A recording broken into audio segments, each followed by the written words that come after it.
Olá, queridos, tudo bem com vocês? Vamos para mais uma reflexão? Vamos direto aqui para Romanos 1,18. A ira de Deus se revela do céu contra toda impiedade e injustiça sobre os seres humanos que, por meio da sua injustiça, suprimem a verdade. Nós estamos respondendo a uma pergunta. Por que Deus, por meio de Paulo, fala primeiro da impiedade e só depois da injustiça? Eu já dei aqui algumas respostas para isso, tá? É bem interessante. É bom lembrar, querido. É bom lembrar porque a repetição é a mãe do aprendizado, né? É porque a real essência do pecado é a impiedade. Impiedade, querido, é você se recusar a viver para a glória de Deus. É você se recusar a viver para Deus, é querer viver para si mesmo, é querer fazer a sua vontade, entende?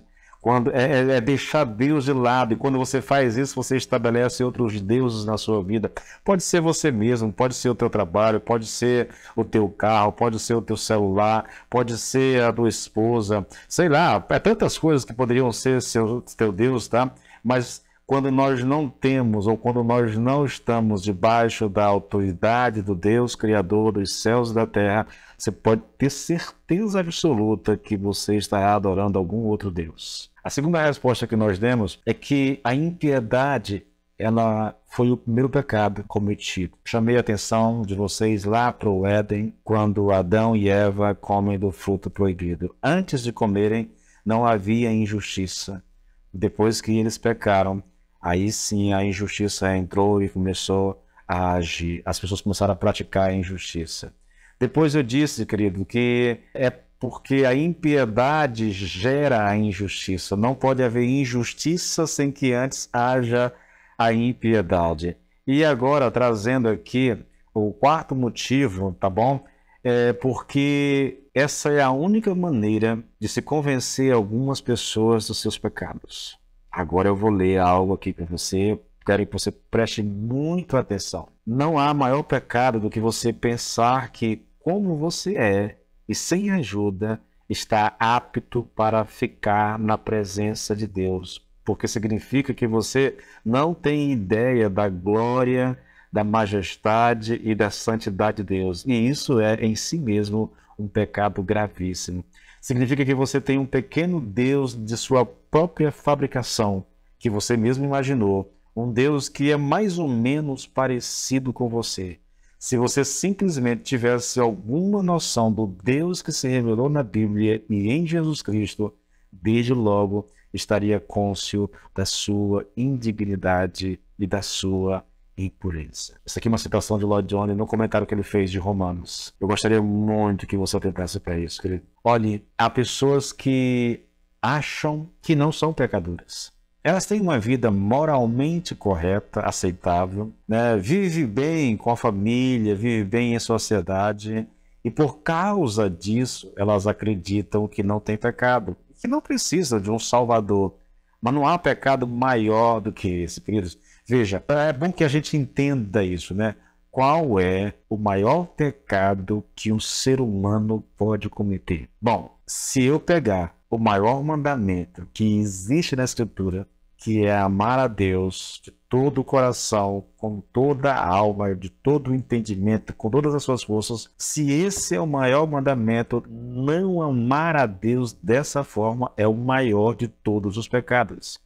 Isso joga por fora qualquer desculpa de moralidade, queridos, ou de justiça que alguém possa praticar. O problema não são as injustiças, entendeu? O problema não é nem a imoralidade. O problema, querido, é não amar a Deus como deveríamos. Quando nós não amamos a Deus dessa forma, nós temos ou construímos ou criamos um Deus para nós mesmos, tá bom?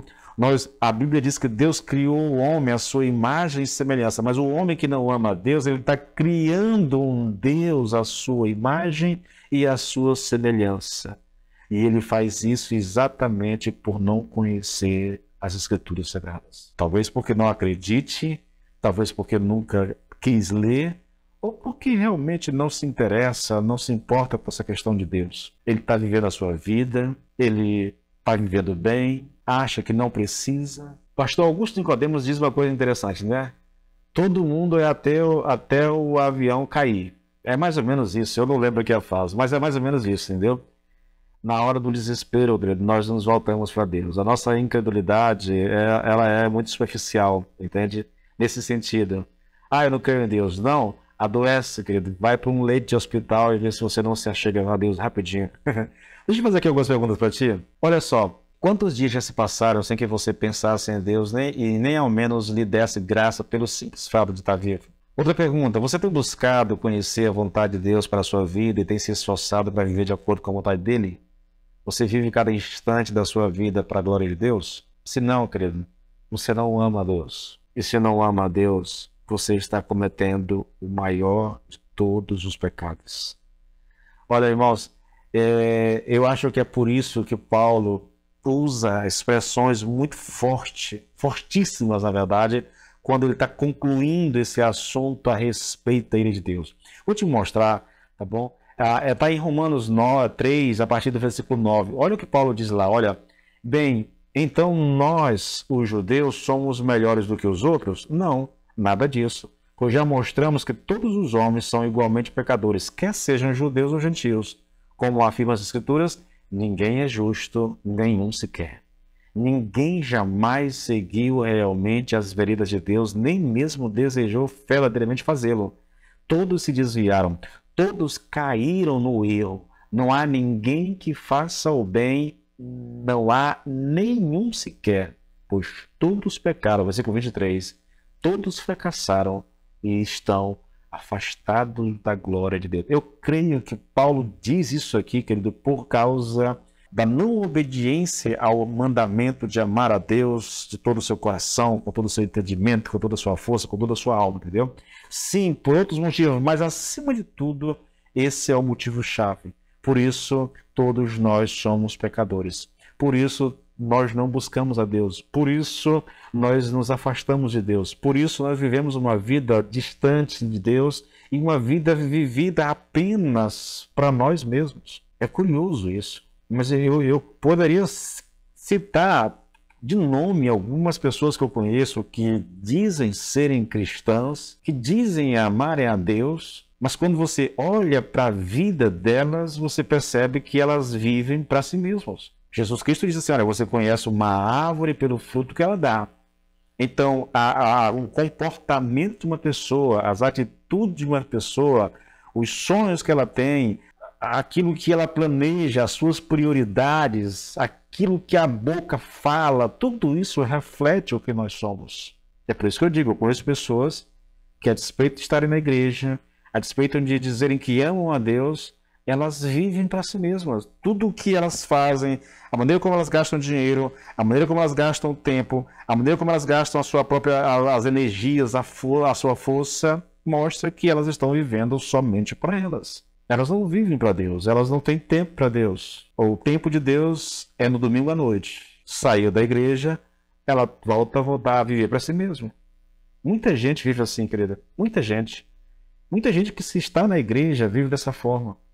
Elas são pessoas que, sabe, a relação com Deus é institucional. Acontece lá na igreja. Ela lê a Bíblia lá na igreja. Ela ora lá na igreja. Ela louva lá na igreja. Quando ela sai de lá, ela vive como se Deus não existisse. Ela não tem tempo para ler a Bíblia, ela não tem tempo para orar, ela não tem tempo para intimidade com Deus. Ela está vivendo o tempo todo para si mesma. O tempo todo faz isso, faz aquilo, corre para cá, corre para lá, resolve isso. Não há espaço para Deus. Chega o final do dia, ela não consegue orar, ela não consegue fazer nada porque está cansada, porque gastou todas as suas forças apenas vivendo para si mesmo. Querido, se você é alguém que está nessas condições, pelo amor de Deus, volta para Deus o mais rápido que você puder. Para tudo e faz um concerto com Deus. Tá? No nome de Jesus. Deus abençoe vocês.